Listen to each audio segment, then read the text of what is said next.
यापुढची बातमी एका चोरी संदर्भातली आहे। छत्रपती संभाजीनगरमधील उद्योजक संतोष लड्डा यांच्या घरावरती दरोडा प्रकरणातील संशयित आरोपी अमोल खोतकर हा एन्काउंटरमध्ये मारला गेला। सोबतच या प्रकरणातील 5 आरोपींना पोलिसांनी ताब्यातही घेतलं। या कारवाईच्या दरम्यान पोलिसांनी 30 तोळे सोनं जप्त केलंय। मात्र या दरोड्यामध्ये 5.5 किलो सोनं आणि 32 किलो चांदी चोरी झाली होती। त्यामुळे उरलेला मुद्देमाल, उरलेली चांदी, सोनं नेमकं आहे कुठे हा प्रश्न आता उपस्थित होतोय।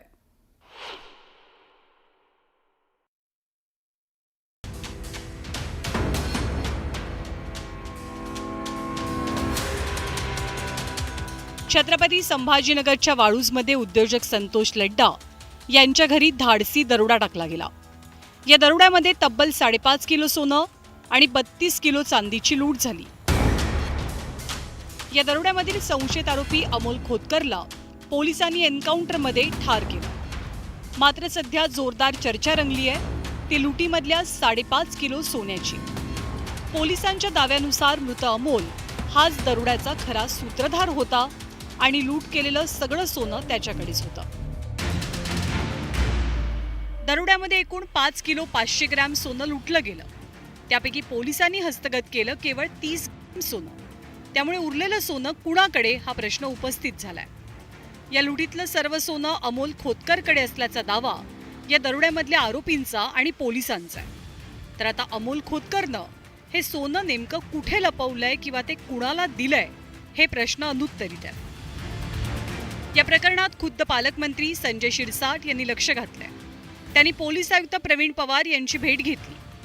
त्यांनी दरोड्यामध्ये किती सोनं लुटलं, लुटीतलं सोनं कुठे आहे असे अनेक प्रश्न पोलिसांना विचारले। त्याच्यामध्ये जे सोनं सगळ्यांची जी शंका आहे की 5.5 किलो 5 किलो जे काही सोनं असेल त्यातलं 32 तोळे रिकवर झालेलं, बाकीचं काय झालं, कुठं गेलं, तर त्या संदर्भात त्यांचा योग्य दिशेने तपास चालू आहे। त्याच्यामध्ये आणखीन आरोपी पकडले जाण्याची शक्यता आहे, नाकारता येत नाही। परंतु त्यांनाही सूचना दिल्या की कोणताही दबाव जर आला तर त्याला तुम्ही दाद देऊ नका।